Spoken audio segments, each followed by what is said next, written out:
Opt. Looking for answers. Looking for answers.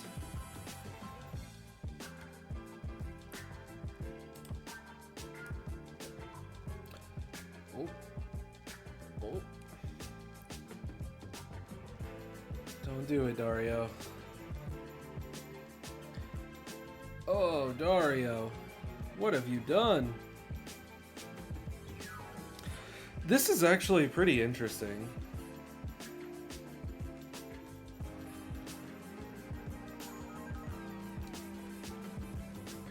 It's not that interesting. My opponent's at 14. I want to resolve my Monstrous Reach.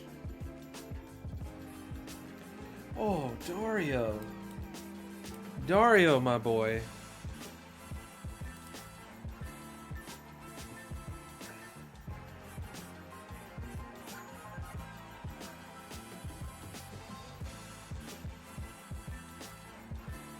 Turns out winning die rolls helps our win rate.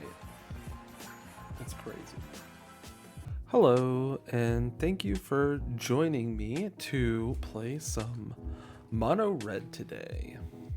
This deck is like, you know, all reliable of standard at this point. And with Tarkir, we did get a new toy, a very exciting new toy, in Tersa Lightshatter. I love this card. I think it does so much for the deck, and I think Sunspine Link's main decks is obviously great and does a lot of really cool things and a ton of damage. But the draw of Tersa being another 3-mana 3/3 haste at 1 mana cheaper, and this awesome ability to, like, oh shoot, my hand has too many lands in it, buy lands and just drawing into more cards, is fantastic. She's just really on brand, on plan, and in particular, I really like this deck as Temporary Lockdown gets more popular because we have 8 3-drops, so we just slam those on curve and they can't get sucked up by Lockdown. So it's a fun deck, it's a strong deck, it's a reliable deck, and yeah, the other small change, which actually I need to make right now, I have gotten rid of the 4th Torch and the 3rd Witchtalker Frenzy. Come on, Arena. Be friends with me. To play a couple of Braid in the sideboard. A Braid is, you know, not necessarily the most exciting card, but deal 3 damage, always solid. You know, in our aggro mirrors, we're going to be you know, dealing 3 damage to pretty much any creature to take care of it. And more importantly, this alternate mode of Destroy Target Artifact helps those Corey Steel Cutter decks not run away and just completely overwhelm us with value. Everything else about Mono Red hasn't really changed, so I'm sure we'll talk more about the deck and the card choices as we play, but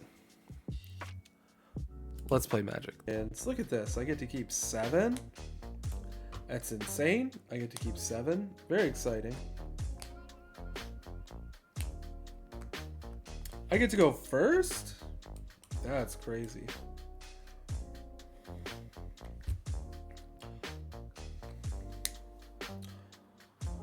River Pyre Verge.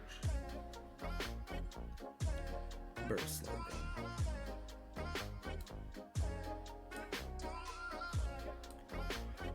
Before I drew the second Manifold, I was more on the let's deal damage with Emberheart Challenger.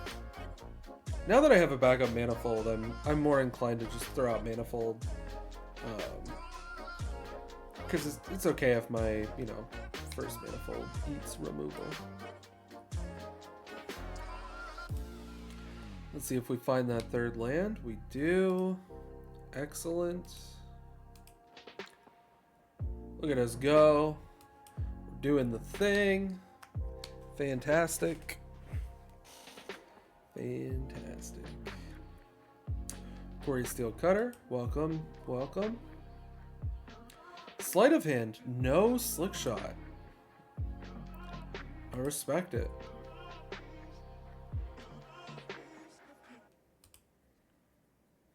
No attack either. Opponent is being very respectful. What do I want to do?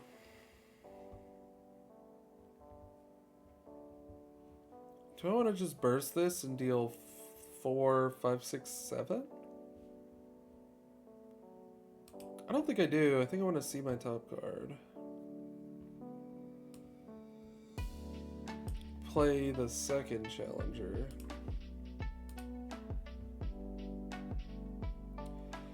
Yeah. That worked out pretty well.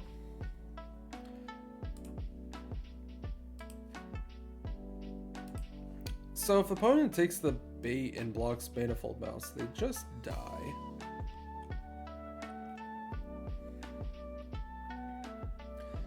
Really important to do your calculations in this match, because it's really easy to not attack with Manifold Mouse here, but you're actually giving away free damage because opponent dies if they block the Manifold Mouse. This is 12, and then there's 3 more power on the Emberheart Challenger. Just like an important little optimization.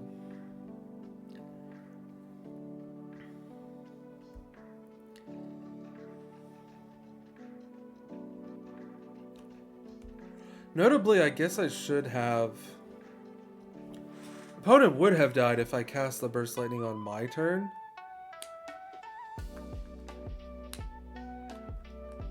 Which maybe I could or should have calculated. But we'll see. Hopefully we don't die. It would be pretty impressive, but this Izzet deck is impressive, so...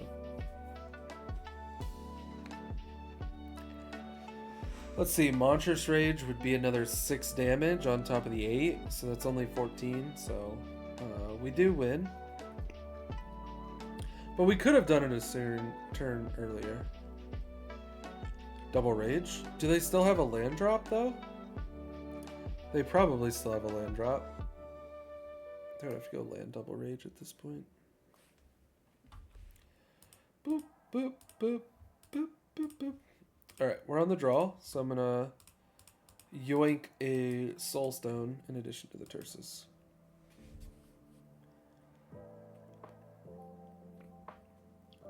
Oh. Yeah, opt into Double Rage would have been 1, 2, 3, 4, 5. And then each rage is 6 damage.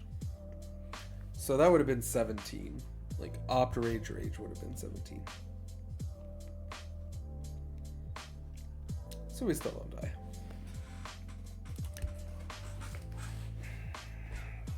Alrighty.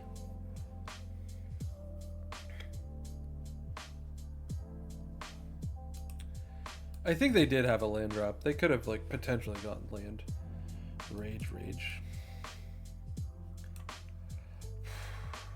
So we talked about this earlier. Against a non-Corey Steel Cutter deck, I'm actually pretty happy to pass here and try to snipe their 2-drop.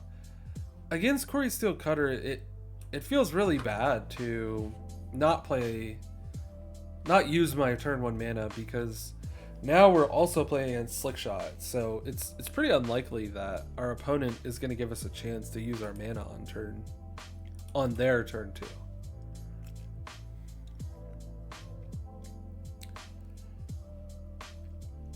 Man, I have the backup Rage, so I'm going to challenge them here and see what they have.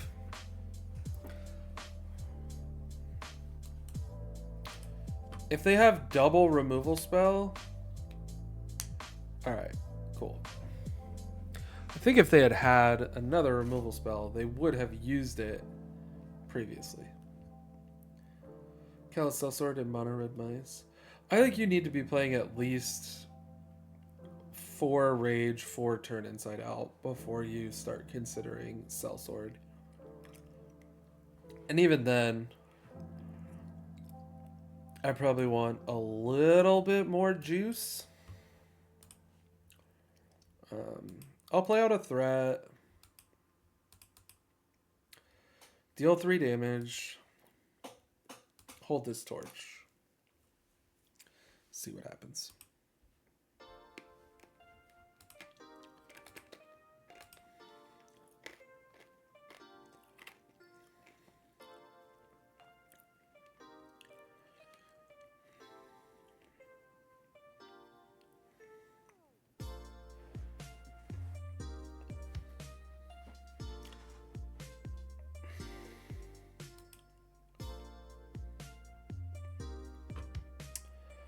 I guess I have to try to beat this.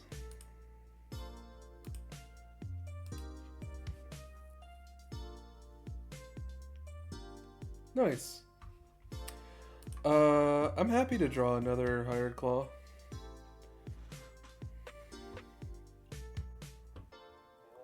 No blocks. Thank you for offering. Why is that? Why What's up, Yellow Cheetos? How's it going? I don't know. I really don't. Yeah, Sellsword is amazing in the Leyline decks. Outside of the Leyline decks, a bit harder sell.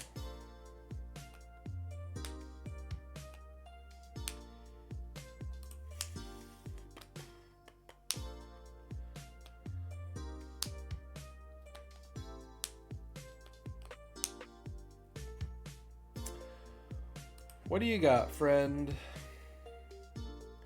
Not lethal, that's good.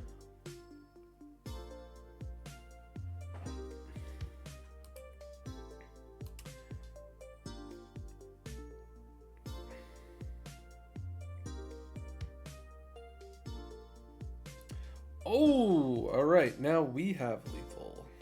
Excellent, excellent. No reason to wait. Opponent has no cards left. And all we have to do is turn our claws sideways. And they see that too, so they have conceded the game. Also, sorry, I'm eating a little bit of birthday cake.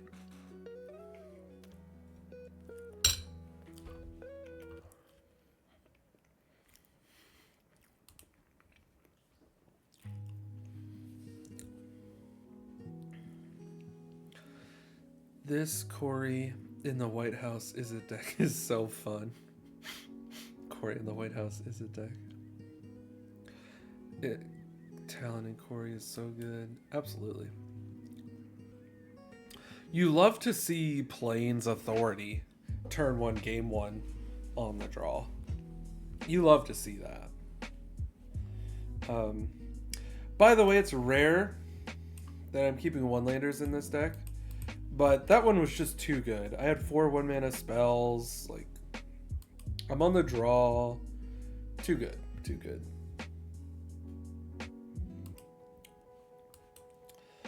Bottom.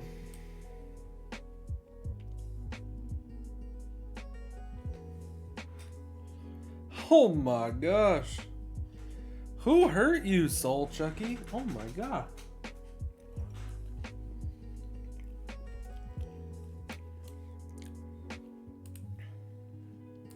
Sorry. Wow. Game 1. Turn 1 Authority.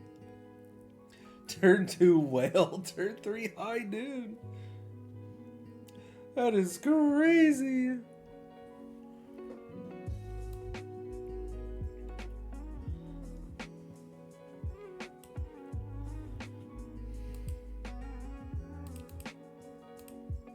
Just scoop.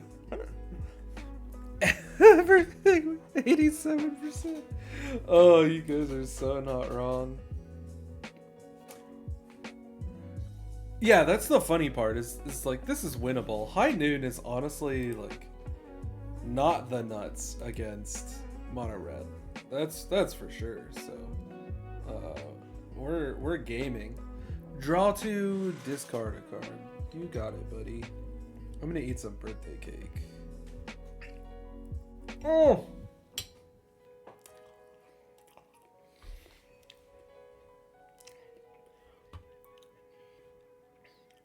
Beza right after I discard Witchtalker Frenzy.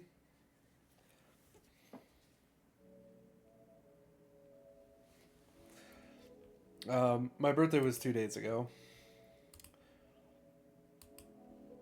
Ouch.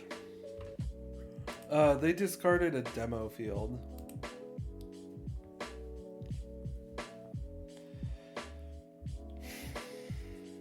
Thanks, SSA. Man, High Noon is getting in my way. I really wanted to Without High Noon, we could burst the Nemesis with the life gain on the stack.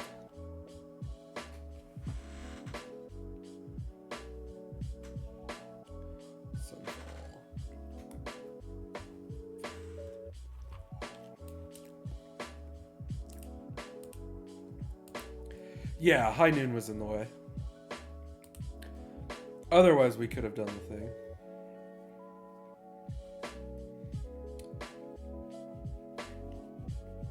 This is so annoying.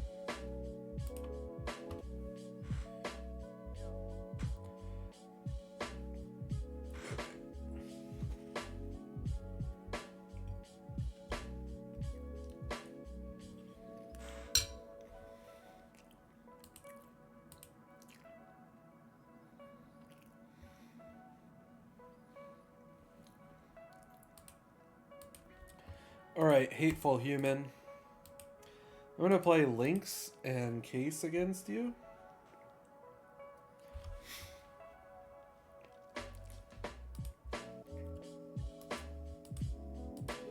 Arena, excellent, excellent. Can't look at the whale, but I'm sure it was a 6/6.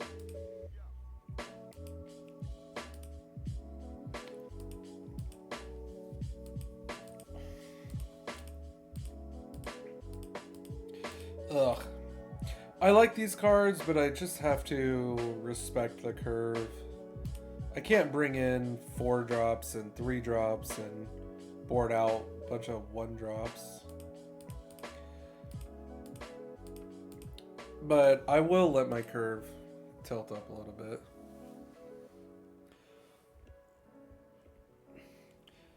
We don't have anywhere near enough information to know if we want Litho. Are we playing Litho against Elspeth? You guys are killing Planeswalkers? They might have Lyra. They probably have Lyra. That's true. I'm not gonna lie. I'm not super invested in this game. So the joke about like you guys are killing Planeswalkers is generally that like on average, if your opponent resolves a Planeswalker and you're in a position where you have to spend a whole card on that Planeswalker, you're in a pretty bad spot. Like, if your opponent is tapping out for a Planeswalker, you should either be killing them or in a position where you can just attack and kill the walker. If you're, so far behind that you need to spend a card dealing with their Planeswalker, and it's like optimal to spend a card dealing with their Planeswalker, you're probably not going to win that game. There's exceptions to the rule, but in general, that's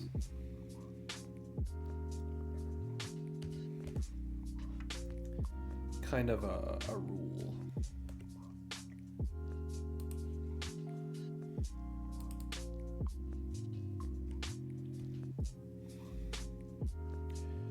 Yeah, Lyra's probably in the deck. This person obviously hates us.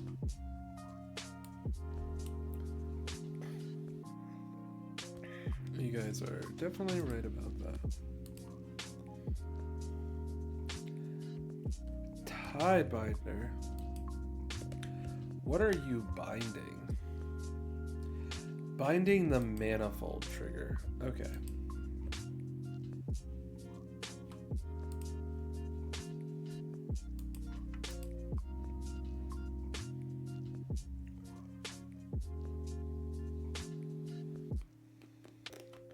No matter what, we're going to kill Tidebinder to get Manifold back online. So we're going to do a little bit of that, a little bit of this, a little bit of this. Boom.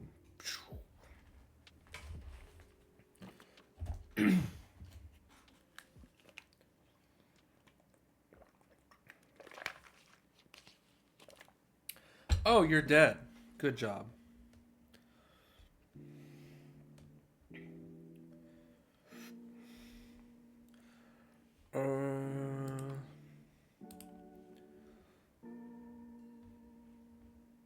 Double Straco.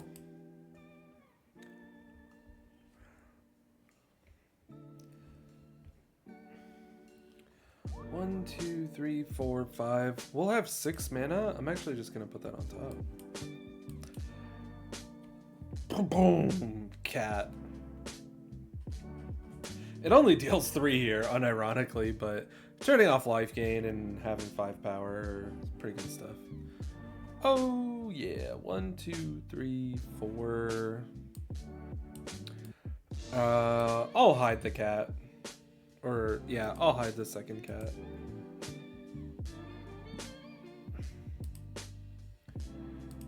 Achoo.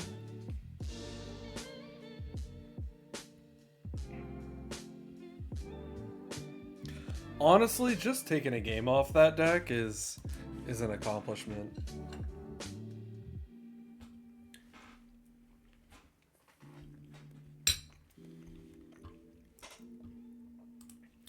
I like how game 1 in the blind they kept the most anti-red aggro hand I have ever seen.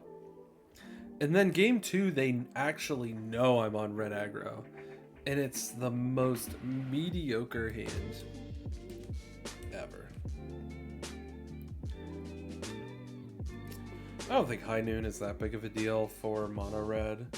Authority is a lot more annoying, to be honest. I find Authority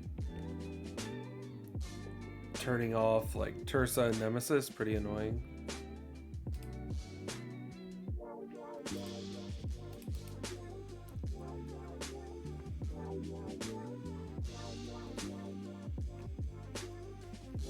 Way to go, Soul Chucky. Way to go, bud. And you guys wanted me to concede. I would love to go first. Thank you so much for offering. This is one of those sketchy hands that, honestly, Tersa being here, I'm gonna keep it. Turn 2 Challenger, turn 3 Tersa, turn over 2 of these lands. What could go wrong? We could. When's the last time I've drawn a non-land? It was 2 games ago. Last game we did not draw any non-lands.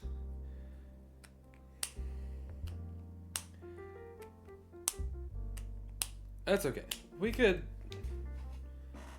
The 4th land is fine. It's the 6th land, but it's really the 4th land because I'm going to discard 2. The 7th/5th land would not be fine. That would make me feel something.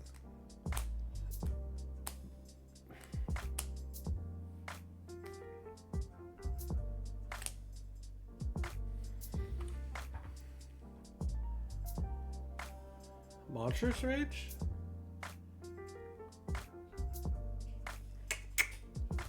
Called it. Wow. That's crazy.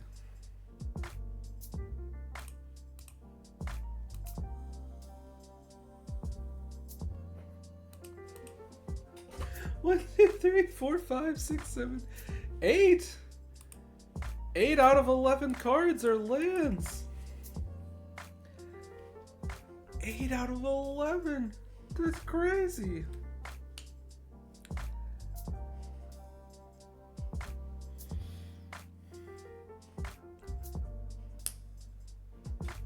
Nine out of 12.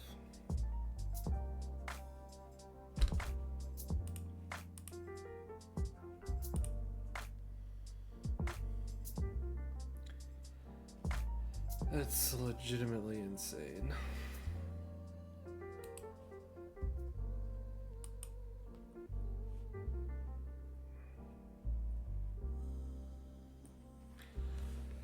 So, what do I do here?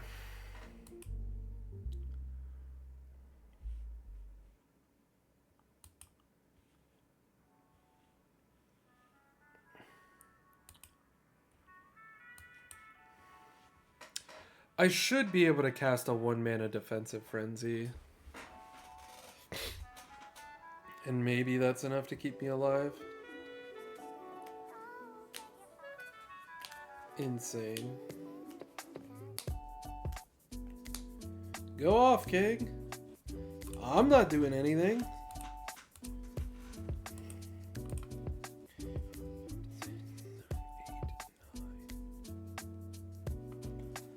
Yep.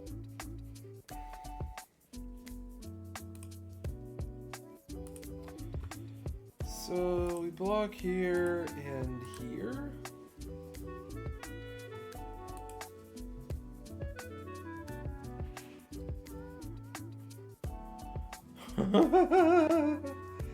I love Frolicking Familiar.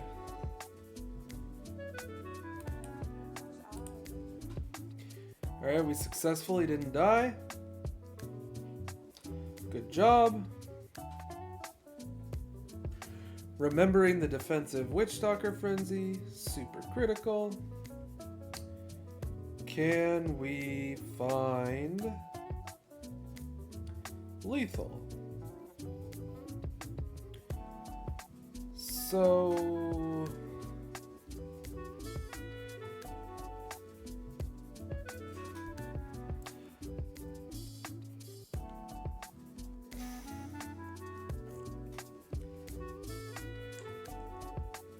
obviously Monstrous Rage is lethal. I'm trying to think. Is there anything else that would be lethal? Burst Lightning would be too... Burst Lightning would be lethal if I do this. Ay, ay, ay.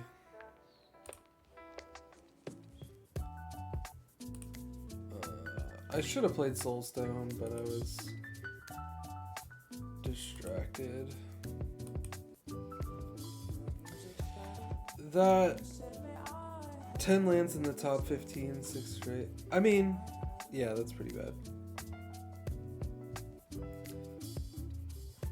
But 10 in the top 15 versus 9 in the top 12. Just crazy.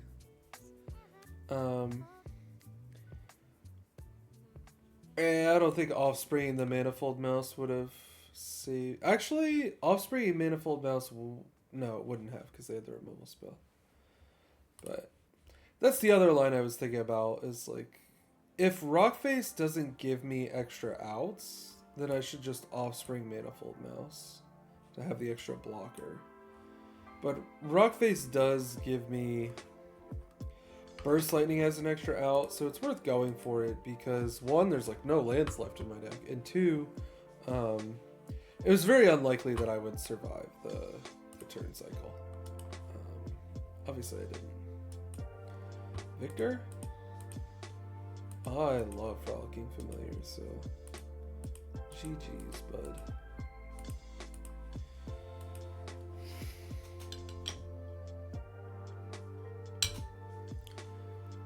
Oh man, alive.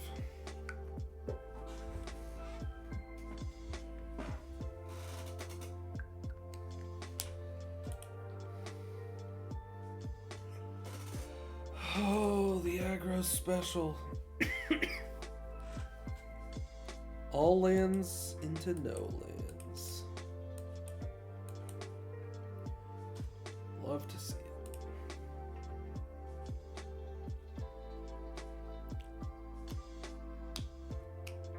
Excellent.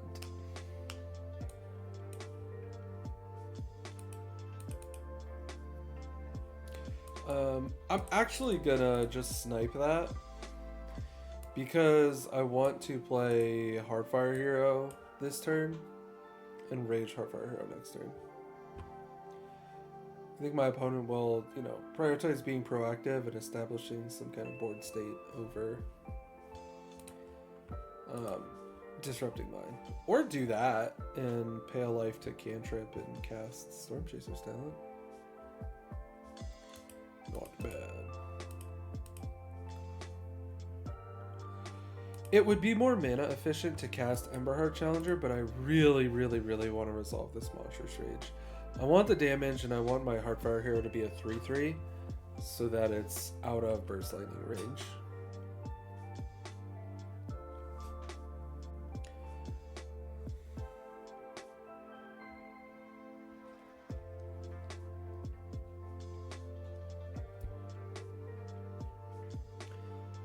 And now we have lethal if they don't block or remove a creature.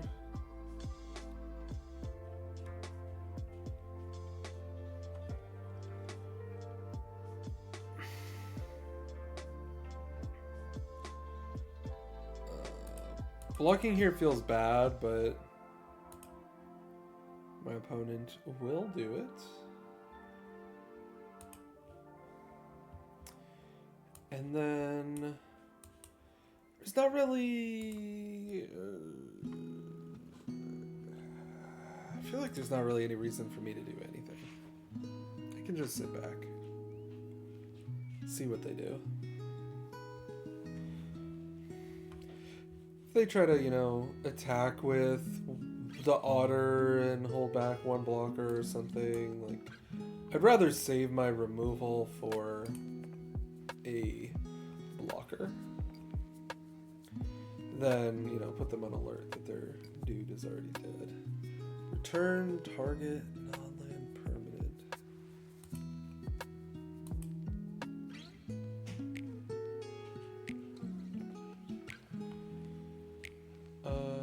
Yeah, that's fine.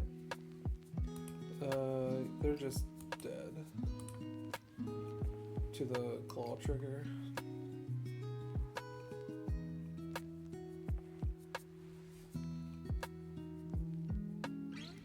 Yeah, so there it worked out quite well. Just like don't always, you know, feed that impulse to just shoot a creature while they're tapped out.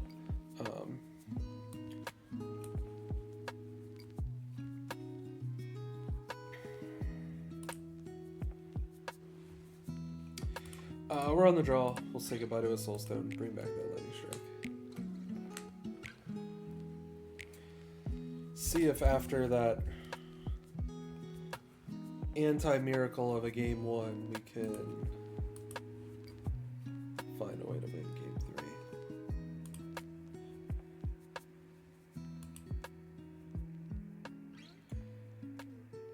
Turn 1, sleight of hand. Love to see that.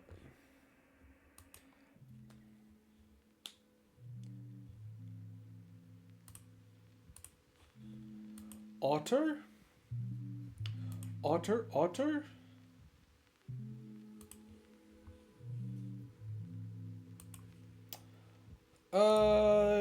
It's a wee bit boring, but we definitely do it. I'm gonna keep going slow. Try to use Rage to protect Challenger. Hold up this removal. Until they find Corey-Steel Cutter, they have a very manageable number of threats. I will choose to be mana efficient here and spend the strike. And we'll play Challenger. Hold up our mana. Try to keep the boy alive long enough to give him double strike.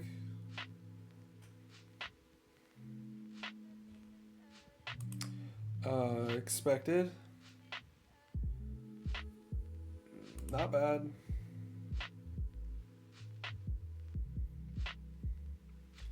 Bottom draw.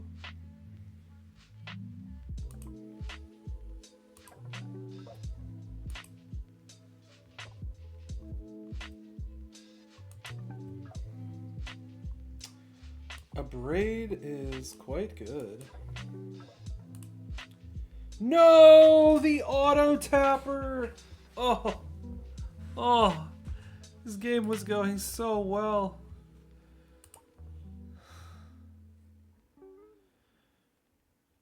We got auto tapped.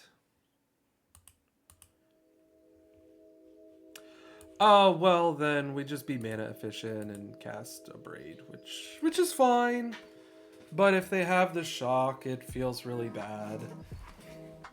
It felt a little weird that they didn't... Well, no, we had the Monstrous Rage up. Oh. We got auto-tapped. That game just ends if we didn't get auto-tapped. Because we burst the... We burst the token.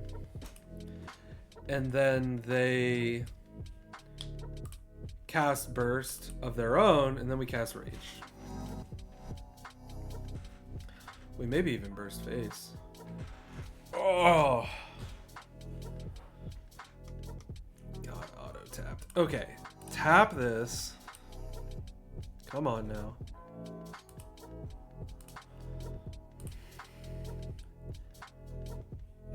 Okay, that's fine.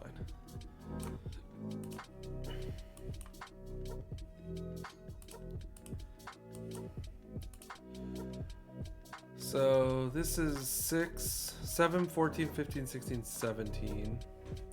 They go to 1 if we burst their face. Which is 1 versus 3 is relatively inconsequential. So may as well remove the threat.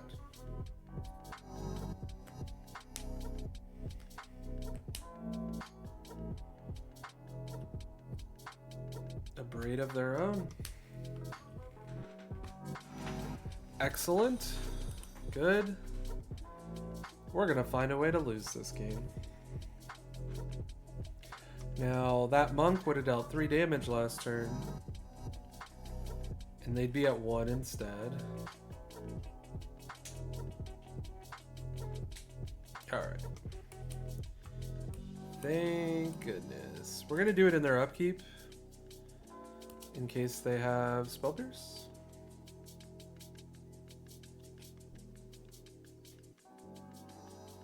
Alright, they tapped out. Gotta love the upkeep trick. Gives them an opportunity to tap out. And gives you an opportunity to tax their mana. There's a chance that, you know, with our life total where it's at, we don't even necessarily cast it in their upkeep. But their upkeep is the soonest that I'm going to consider casting it. So yeah, thanks everyone for being here. This has been great. Love hanging out with you guys. Appreciate the follows. Appreciate the subscribes and all that. If you're on YouTube and you enjoyed this, please don't forget to like and subscribe. And yeah, don't forget, I have a Patreon. I do guides. I do coaching. I have a really great Red Aggro community on Discord. It's a great place to be. So be sure to check that out. The link will be in the description. The link is in chat for Twitch.